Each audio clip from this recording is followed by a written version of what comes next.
welcome to my channel called Zuzana Reacts, where I learn all things para with your help, and I just share my Slovak Central European point of view. And today's video is going to be an interesting one. There's a video of a guy, I'm sure you're aware, your current national security advisor, Ajit Doval. And I have been sent this video, and I felt like I'm usually not into these types of things, but then I'm exploring India as a whole. So it is worth for me to just learn a bit more about him. And he's apparently praised by other nations as well, and apparently very popular in India. So I'm actually very curious to learn a bit more, get a bit of a context. Obviously, you guys are living between China and Pakistan. So, and I know your feelings on that, but it is what it is, I guess. So yeah, I'm very curious to learn what I can learn about this man and how, he is fighting, apparently, according to the video, enemies of India. So before we get into this video, please like this video and click on the subscribe button and turn on the notification. Thank you so much for your support. I just say, let's get started. देखिए, जो लोग भी 90s और 2000s के decades में बड़े हुए हैं, उनको शायद याद होगा कि एक टाइम था इंडिया में जब भारत पे आए दिन आतंकी अटैक्स होते थे। श्रद्धालुओं से भरा संकट मोचन मंदिर तेज धमाके से टहल गया। Blast that ripped through Zaveri Bazaar. First Hawken twin last year in Hyderabad. 2006 में मुंबई की लाइफलाइन कही जाने वाली लोकल ट्रेनों में से एक के बाद एक हुए 7 सिलसिलेवार धमाकों में 188 लोगों की मौत हो गई थी।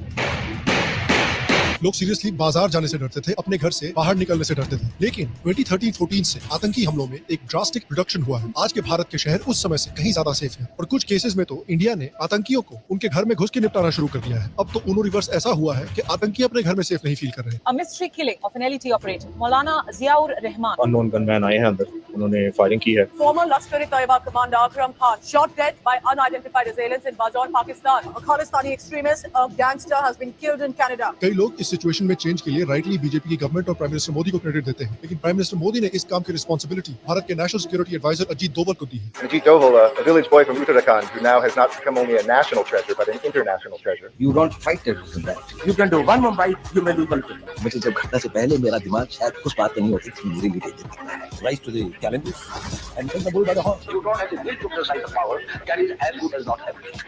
हिंदुस्तान अब चुप नहीं बैठेगा। नया हिंदुस्तान है, ये अंदर में घुसेगा भी और मारेगा। आज की वीडियो में हम जानेंगे कि कैसे अजीत डोवल की लीडरशिप में अब भारत नहीं डरता, बल्कि भारत के दुश्मन भारत से डरने लगे। इंडिया की जो नेशनल सिक्योरिटी की सिचुएशन है वो बहुत ही कॉम्प्लेक्स है। भारत जो है दो दुश्मन देशों से घिरा हुआ है, एक तरफ पाकिस्तान है, एक तरफ चाइना है और एक तरफ बांग्लादेश भी है, जहाँ पर कई आतंकी ग्रुप्स ने शरण ली है एक समय पर। इतने डेंजरस और इतने कॉम्प्लेक्स एरिया में भारत को प्रोटेक्ट करना और Bharat. Sorry, I just want to stop here for a second. I know you guys don't like it, but why is Bangladesh also a danger? I didn't think that was perceived danger much. के citizens को safe रखना एक बहुत ही बड़ी और difficult जिम्मेदारी है। तो इतना बड़ा काम बीजेपी की गवर्नमेंट ने और प्राइम मिनिस्टर मोदी ने अजीत डोवल को क्यों सौंपा और अजीत डोवल ने ये काम सक्सेसफुली कैसे किया? देखिए, उनकी एक्सपर्टीज और उनकी सक्सेस को समझने के लिए हमें उनका बैकग्राउंड और उनके दूसरे सक्सेस और फेलियर्स को भी जानना जरूरी है। अजीत डोवल का जन्म 1945 में उत्तराखंड के एक छोटे से गाँव में होता है। अजीत डोवल आर्मी की बैकग्राउंड में पले बढ़े हैं और उनके पिताजी major GN Doval Indian army में एक रिस्पेक्टेड ऑफिसर रह चुके हैं। उनकी शुरुआती पढ़ाई भी एक आर्मी स्कूल से ही हुई। अपनी कॉलेज की पढ़ाई उन्होंने अजमेर मिलिट्री स्कूल से की। अजीत डोवल हमेशा से ही पढ़ाई में काफी आगे थे और यूपीएससी जैसा टफ एग्जाम भी उन्होंने पहले ही अटेम्प्ट में क्रैक कर लिया था। भाई लोग जो 35 साल के हो चुके हैं और इस समय अपने 5वें या 6ठे यूपीएससी अटेम्प्ट की तैयारी कर रहे हैं, वो भी ये सुनकर सोच रहे होंगे ये भी ठीक है। तो 1968 में अजीत डोवल ने अपने लाइफ का नया चैप्टर शुरू किया इंडियन पुलिस सर्विस को ज्वाइन करके, जहां पर उनकी पोस्टिंग केरला के कोट्टायम डिस्ट्रिक्ट में हुई और अपनी सर्विस ज्वाइन करते ही अजीत डोवल को नेशनल सिक्योरिटी चैलेंजेस का एक बड़ा टेस्ट मिला। 1971 में दिसंबर 29 को केरला में राइट शुरू हुए जो 4 दिन तक चलते रहे। इन टेंशंस ने एक फुल ब्लोन हिंदू मुस्लिम राइट्स का रूप ले लिया। ये राइट भी वैसे ही शुरू हुआ जैसे कई राइट भारत में शुरू होते हैं। कहीं से एक रिलीजियस प्रोसेशन जा रहा होता है, किसी को उस रिलीजन से नफरत है और उस रिलीजियस प्रोसेशन से नफरत है और उस रिलीजियस प्रोसेशन पर हमला कर दिया जाता है, जिससे दंगा शुरू हो जाता है। इस दंगे के लिए आरएसएस को ब्लेम किया गया और सीपीआईएम जैसे एथीस्ट ऑर्गेनाइजेशन ने आओ दिखाना ताओ सीधे मुस्लिम्स की बात को पूरी तरह से सपोर्ट करना शुरू कर दिया। बताइए यार, कम्युनिस्ट जो होते हैं वो जनरली रिलीजन से नफरत करते हैं। यूएसएसआर और चाइना के जो कम्युनिस्ट हुआ करते थे वो सारे रिलीजन से नफरत किया करते थे। चाइना के कम्युनिस्ट तो यार इस समय पर भी मस्जिदें तोड़ रहे हैं चाइना में और चाइना के मुसलमानों को कंसंट्रेशन कैंप में डाल रहे हैं। अब ऑब्वियसली मैं इस तरह के बिहेवियर को सपोर्ट नहीं करता, लेकिन it just goes to show you कि कम्युनिस्ट जो है वो वो फंडामेंटली रिलीजन से कितनी नफरत करते हैं। तो रशिया और चाइना के जो कम्युनिस्ट हैं वो इंडिया के कम्युनिस्ट को देख रहे होंगे और सोच रहे होंगे कि यार इतने घटिया क्वालिटी के कम्युनिस्ट क्यों है यहाँ पर, इनको हमारे देश में मैन्युफैक्चर किया गया क्या। ये सिचुएशन हाथ से बहुत बाहर निकल रहा था और इसको हैंडल करने की रिस्पॉन्सिबिलिटी अजीत डोवल को दी गई। अजीत डोवल की पहली प्रायोरिटी थी जो लूटी हुई प्रॉपर्टी थी उसको वापस लाना, और अजीत डोवल ने पुलिस एक्शन और डिप्लोमेसी दोनों का इस्तेमाल करके एक हफ्ते के अंदर अंदर पूरी सिचुएशन को नॉर्मल कर दिया गया। अजीत डोवल को सर्विस में आए अभी 3 साल भी नहीं हुए थे, लेकिन उनके कामकाज से उनके चर्चे अभी से ही दूर दूर तक फैलने लगे। उसके बाद डोवल को कन्नूर में भी पोस्टिंग दी गई लॉ एंड ऑर्डर को कंट्रोल करने के लिए, और उनकी इतनी बढ़िया परफॉर्मेंस को गवर्नमेंट के सीनियर ऑफिसर्स ने भी नोटिस करना शुरू किया और जल्द ही इंडियन पुलिस सर्विस से उनको एक बड़ी पोस्ट दी गई। तो बेसिकली इंडियन पुलिस सर्विस में डोवल बहुत ही कम साल तक थे। उनकी पुलिस का करियर बेसिकली उदय चोपड़ा के बॉलीवुड करियर से भी छोटा था। अजीत डोवल को उनकी परफॉर्मेंस के लिए इंटेलिजेंस ब्यूरो में भर्ती कर लिया गया। ये उनके करियर के लिए एक बहुत बड़ा टर्निंग पॉइंट था और इंटेलिजेंस ब्यूरो में अजीत डोवल ने 30 साल तक सर्व किया। इनका पहला असाइनमेंट था मिजोरम और सिक्किम। अगर आज सिक्किम और मिजोरम भारत का हिस्सा है तो इसमें बहुत बड़ा योगदान है, बहुत बड़ा एक रोल है अजीत डोभाल का भारत की जिन फोन का। 1960s के दौर में मिजो नेशनल फ्रंट ने मिजोरम को इंडिया से अलग करने की मांग की, और हमारे जो दो पड़ोसी हैं एटमी ताकत पाकिस्तान और उनके नाजायज बाप चाइना, क्योंकि असली बाप तो हम ही है ना, ये दोनों देश इस पार्टी को सपोर्ट देने लगे, आर्म्स, एम्यूनिशन और उनके आतंकियों को शेल्टर भी प्रोवाइड करने लगे। हालात इस तरह के हो चुके थे मिजोरम के उस समय के आए दिन पुलिस ऑफिसर्स की हत्याएं हो रही थी, बेहद खून खराबा मिजोरम ने उस समय यहाँ पे देखा। मिजोरम में सिचुएशन बहुत ही सीरियस हो गई थी और इस समय पर अजीत डोवल को मिजोरम के इंटेलिजेंस ब्यूरो यूनिट का हेड बनाया गया। वो खुद मिजोरम आए और वहाँ पर उन्होंने अंडरग्राउंड जाके डायरेक्टली इस ऑर्गेनाइजेशन के लीडर से नेगोशिएशन की। 5 साल तक वो वहाँ पर रहे और उन्होंने इस ऑर्गेनाइजेशन के 7 में से 6 कमांडर्स को सरेंडर करवा दिया, और सारे कमांडर खोने की वजह से इस ऑर्गेनाइजेशन को भी फिर फाइनली सरेंडर करना पड़ा। देखिए, ऐसे ऑर्गेनाइजेशन को मैं एक एडवाइस देना चाहता हूँ कि यार पाकिस्तान से ट्रेनिंग लोगे तो यही होगा ना, पाकिस्तान की सबसे बड़ी एक्सपर्टीज है सरेंडर करना। जब गोडाउन में ही गड़बड़ है तो माल कैसे सही निकलेगा यार। 1975 में जब सिक्किम इंडिया में ऑफिशियली मर्ज हुआ था उसमें भी डोवल ने एक रोल प्ले किया था। मिजोरम में अपना पूरा प्रॉपर काम करने के बाद अजीत डोभाल को सिक्किम भेजा जाता है सिक्किम मर्जर कराने के लिए। उन्होंने pro India political parties develop करने में हेल्प किया था और लोगों को सिक्किम की मोनार्की के खिलाफ इंस्टिगेट भी किया था ताकि सिक्किम इंडिया में इंटीग्रेट हो सके। और इस तरह के ऑपरेशंस के बाद अजीत डोवल को प्रेस्टिजियस राष्ट्रपति पुलिस मेडल से भी सम्मानित किया गया। इन 2 बड़े सक्सेसेस के बाद डोवल की एक और बड़ी असाइनमेंट आई जहां पर उन्हें पाकिस्तान भेजा गया 1980s में अंडरकवर काम करने के लिए। उन्होंने 7 साल पाकिस्तान में बिताए as an undercover operative gathering intelligence on active militant groups. उसके बाद जब वो वापस इंडिया आए तो खालिस्तानी एक्सट्रीमिज्म से लड़ने में भी उन्होंने एक बड़ा रोल प्ले किया। जब खालिस्तानी आतंकवाद को खत्म करने के लिए केपीएस गिल की लीडरशिप में ऑपरेशन ब्लैक थंडर लॉन्च किया गया, तब अजीत डोवल खालिस्तानी आतंकवादियों के खिलाफ ऑन ग्राउंड ऑपरेशंस में काफी हेवीली इन्वॉल्व थे। एक फेमस स्पाई स्टोरी है जहां पर एक रिक्शा वाला खालिस्तानियों की टेरिटरी में जाता था, खालिस्तानियों के बीच घूम घाम कर उनसे इंपॉर्टेंट इन्फॉर्मेशन कलेक्ट करके वापस आ जाता था और खालिस्तानियों को पता भी नहीं चलता था, और ये रिक्शा वाला अजीत डोवल थे। फिर खालिस्तानी टेररिस्ट मूवमेंट खत्म होने के बाद 1990s में अजीत डोवल के सामने एक और बड़ा टेस्ट आया जब एयर इंडिया के IC-814 को हाईजैक किया गया। IC-814 को रीराउट करके कंधार में लैंड करवाया गया और हाईजैकर्स ने डिमांड किया कि कुछ बड़े एंटी इंडिया आतंकवादियों को रिलीज किया जाए। ये इंडिया के लिए एक बहुत ही डिफिकल्ट सिचुएशन थी। ये इंडिया के इतने सारे सिविलियंस एनिमी टेरिटरी में फंसे हुए थे और इंडिया के पास बहुत ज्यादा ऑप्शंस नहीं थे। इवेंचुअली कुछ टेररिस्ट को इंडिया को रिलीज करना पड़ा उस फ्लाइट में फंसे हुए सिविलियंस को वापस लाने के लिए। इनिशियली जो आतंकवादी थे वो कई टेररिस्ट की रिलीज होने की मांग कर रहे थे, लेकिन इवेंचुअली निगोशिएट करके सिर्फ 3 टेररिस्ट को रिलीज किया गया। लेकिन उसके बावजूद सिविलियंस की वापस आने के बाद अजीत डोवल ने कहा कि यहाँ पर एक पॉलिटिकल विल की भी प्रॉब्लम थी और ये उनके लिए एक बहुत बड़ा रिग्रेट था कि उन्हें इन टेररिस्ट को छोड़ना पड़ा। और इस सिचुएशन के जल्द ही बाद 2005 में अजीत डोवल ने रिटायरमेंट ले लिया। उनकी रिटायरमेंट के बाद वो पब्लिक पॉलिसी रिसर्च में चले गए और उन्होंने विवेकानंद इंटरनेशनल फाउंडेशन को क्रिएट किया, जो कि एक पब्लिक पॉलिसी थिंक टैंक है। ये फाउंडेशन एंटी करप्शन एक्टिविज्म में बहुत इन्वॉल्व था। इसने यूपीए गवर्नमेंट ने जो अलग अलग स्कैम्स किए थे, चाहे 2G हो, कॉमनवेल्थ हो, कोल स्कैम हो और भी बहुत सारे स्कैम हो, पता नहीं साल में ज्यादा क्या प्रोड्यूस होता है, कांग्रेस पार्टी के स्कैम या अक्षय कुमार की फिल्में। बट एनीवे, जो भी यूपीए गवर्नमेंट ने स्कैम्स किए थे, इन पर काफी सारी रिसर्च और काफी क्रिटिसिज्म इस थिंक टैंक ने प्रोवाइड की थी। इस थिंक टैंक ने ये भी दिखाया था कि आज लोग गोदी मीडिया की बात करते हैं, असम में हो रही घटनाएं गोदी मीडिया नहीं दिखा रहा है, ऐसा रवीश कुमार बोल रहे हैं, जबकि हर चैनल पर दिखा जा रहा है। जो आदमी खुद गोदी में बैठा हो दूसरे की,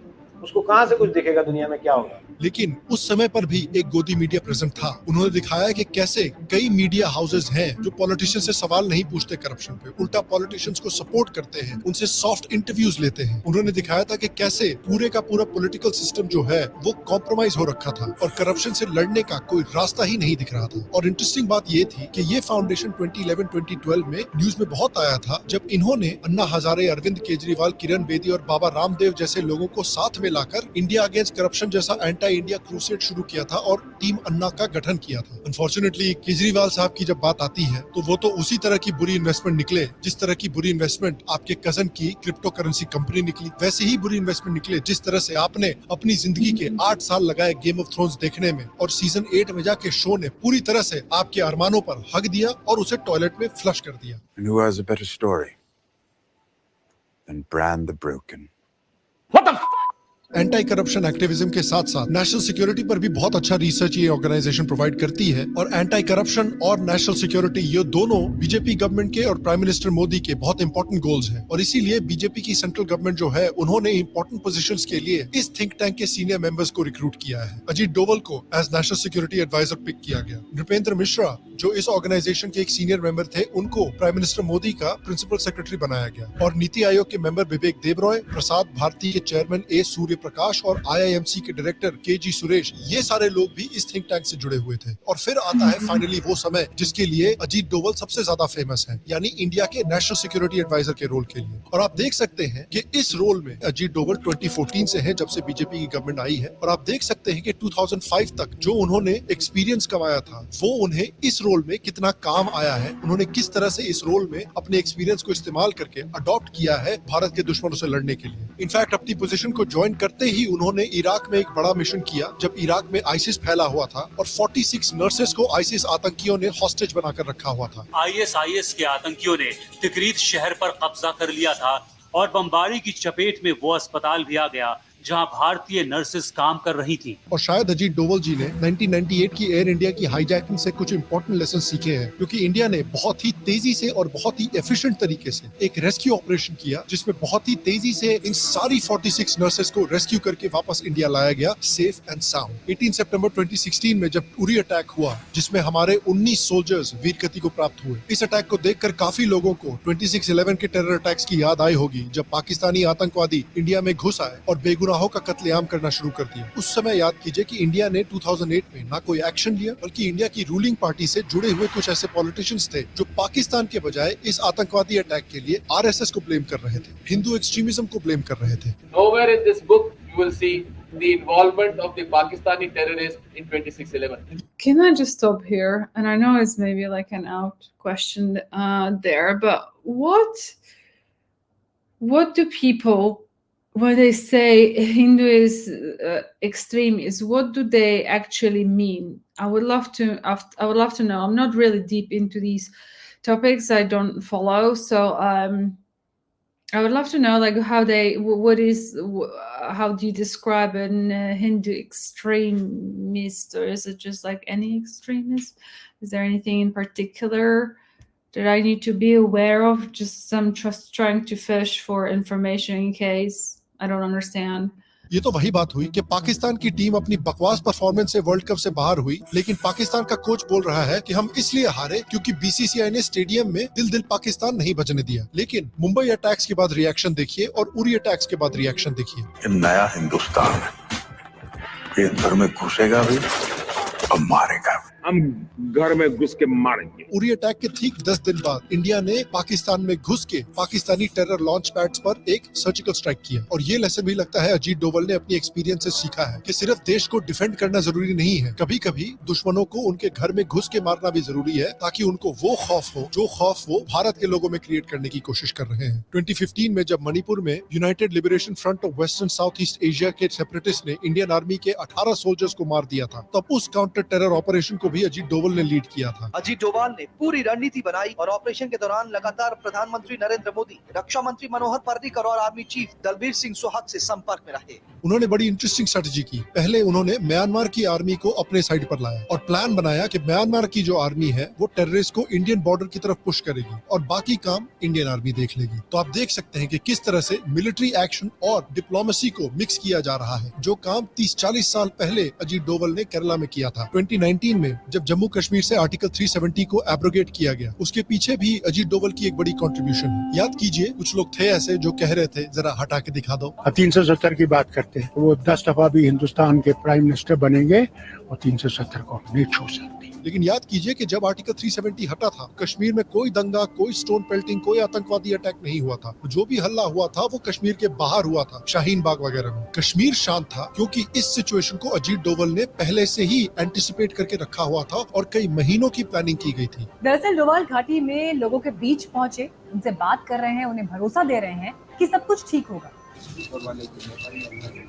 पूरे के पूरे स्टोन पेल्टिंग नेटवर्क को और सेपरेटिस्ट पॉलिटिशियंस के नेटवर्क को लॉकडाउन के पहले ही बंद कर दिया गया। किसी को कानो कान खबर तक नहीं हुई कि कश्मीर में क्या होने वाला है, और इसलिए किसी भी सेपरेटिस्ट को, किसी भी स्टोन पेल्टर को, किसी भी आतंकवादी को कुछ ऑर्गेनाइज करने का टाइम ही नहीं मिला। गवर्नमेंट ने इतनी तेजी से काम किया जितनी तेजी से MTV रोडीज के कंटेस्टेंट भागते हैं जब उनसे उनके परिवार वाले असली नौकरी करने की बात करते हैं। अजीत डोभाल ने कही कि कश्मीरी जो है, जो वहाँ पर बहुमत है, वो चाहते हैं कि 370 खत्म हो। कुछ उपद्रवी ही इसका विरोध कर रहे हैं। जब 2019 का पुलवामा अटैक भी हुआ था जिसमें हमारे 40 जवान मारे गए थे, उसके बाद भी आप देखिए ये डोभाल डॉक्ट्रिन काम में आई। इंडिया को डिफेंड करना काफी नहीं है, इंडिया पर हमला करने वालों को घर में घुस के मारना भी जरूरी है। और इसलिए 2019 में इंडिया ने बालाकोट एयर स्ट्राइक भी की, जिसमें उन्होंने पाकिस्तान में घुसकर टेरर कैंप्स पर एयर स्ट्राइक डाली। और जब वहाँ पर अनफॉर्चुनेटली हमारे पायलट अभिनंदन क्रैश कर गए, उनको भी बिना किसी इंसिडेंट के घर वापस ले आया गया। अगर कोई पुरानी गवर्नमेंट होती या कोई पुरानी रेजिम होती इंडिया में, तो शायद उनको भी अभिनंदन के बदले 4-5 टेररिस्ट छोड़ने पड़ते। लेकिन इस बार शांति से पाकिस्तान ने अभिनंदन को बिना किसी टेररिस्ट मांगे वापस लौटा दिया।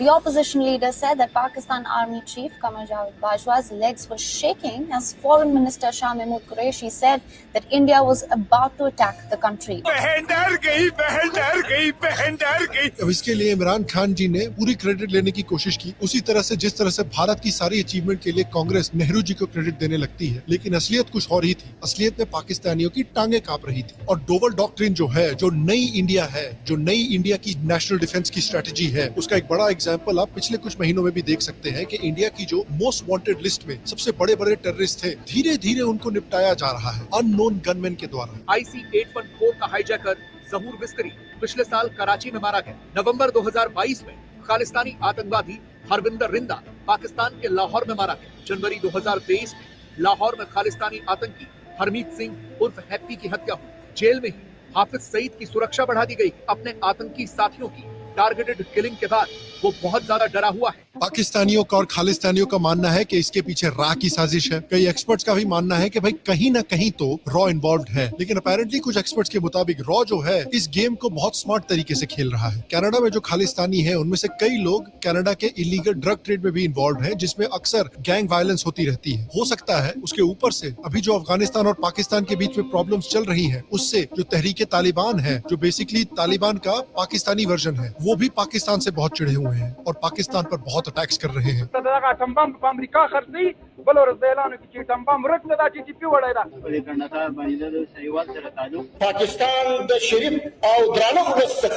Taliban spokesperson Zabiullah Mujahid recently said that Afghans oppose fences that have been erected along the Durand line. TTP ने इस हमले की जिम्मेदारी ली, जो वजीरिस्तान में पाकिस्तान की सेना के एक बड़े कॉन्वॉय पर, एक सेना के काफिले पर हुआ था। तो हो सकता है कि रॉ अपने हाथों से कुछ नहीं कर रहा, बस इन ऑर्गेनाइजेशंस के बाद या बस तालिबान के पास या फिर कनाडा के इन गैंग्स के पास जा रहा है और बोल रहा है कि देखो भैया, आप ऑलरेडी इन लोगों को टारगेट कर रहे हो, हम आपको इनकी लोकेशन बता देते हैं और ये थोड़े से पैसे भी रख लो, थोड़ा चाय पानी के लिए है, जरा आपकी भी मदद हो जाएगी, हमारी भी मदद हो जाएगी, किसी को पता नहीं चलेगा। और देखिए ये सब अलेजेड इन्फॉर्मेशन है, तो अगर अजीत डोभाल ऐसा कर रहे हैं तो ये एक बहुत स्मार्ट स्ट्रेटेजी है, क्योंकि दो रीजंस। इंडिया के पास प्लॉजिबल डिनायबिलिटी है कि भाई हमने इन लोगों को नहीं मारा, इनको तो टीटीपी ने मारा है, इनको तो कनाडा के गैंगस्टर्स ने मारा है, हमारा इसमें कोई हाथ ही नहीं है, हम पे क्यों उंगली दिखा रहे हो? हमको नहीं पता, हमको कुछ नहीं पता। और दूसरी बात, आतंकियों को भी पता होगा कि भाई हमारे लोग जो है वो धीरे धीरे टपक रहे हैं, कहीं ना कहीं तो शायद इंडिया का हाथ है और इस बात का खौफ बना रहेगा। और जैसा कि मोदी जी ने कहा है, ये डर अच्छा है। अजीत डोभाल का लेटेस्ट ऑपरेशन रहा है ऑपरेशन ऑक्टोपस, जिसमें उन्होंने Islamist organisation popular front of India को बैन करवाया है। पीएफआई भारत में कई एंटी नेशनल एक्टिविटीज में इन्वॉल्व रहा है। उनके ऊपर आरोप है कई हिंदुओं पर हमला करने का, क्रिश्चियंस पर हमला करने का, आरएसएस वर्कर्स पर हमला करने का, उसके ऊपर से इलीगल कन्वर्जन्स करने का भी। दिन दहाड़े हिंदू नेताओं को अत्यंत क्रूर तरीके से मारता रहा, दंगे करवाता रहा, हिंदू लड़कियों को जबरन मुसलमान बनाता रहा और विदेशी फंडिंग से हथियार और गोला बारूद के अंबार लगाता चला गया।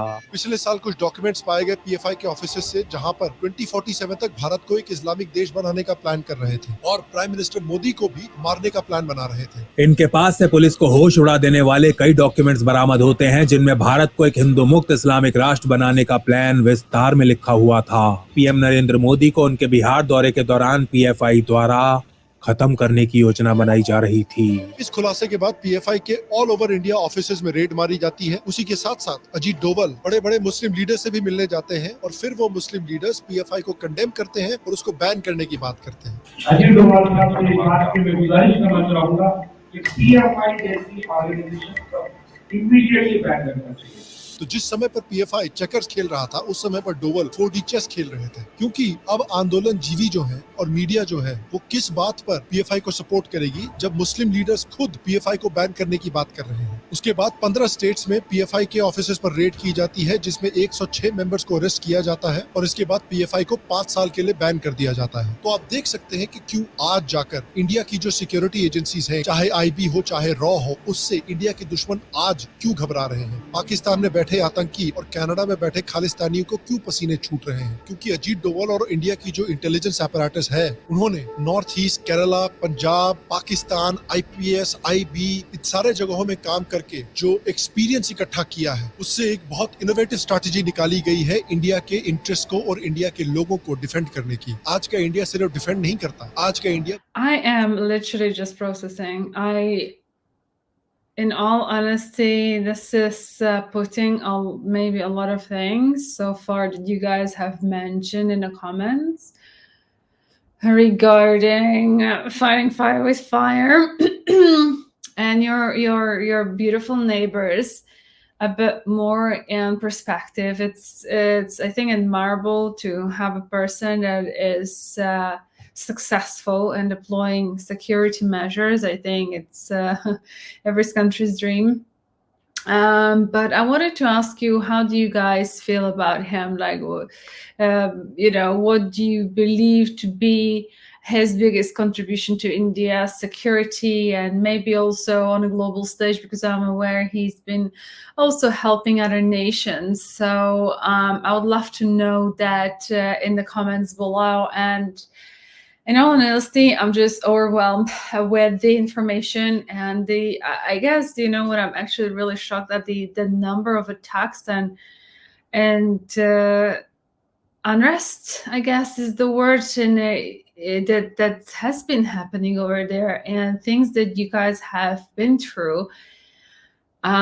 Because obviously, apart from the war that broke out in my backyard very recently, since the Second World War, we've been living in peace, and I haven't experienced anything quite like that. So I don't think I can try to empathize, but I don't feel like I would be able to really get, the feelings of people that have been going through these experiences. And it's very, very recent and shocking for me to say. And I just obviously hope that things have settled majorly and you kind of don't have to suffer through that.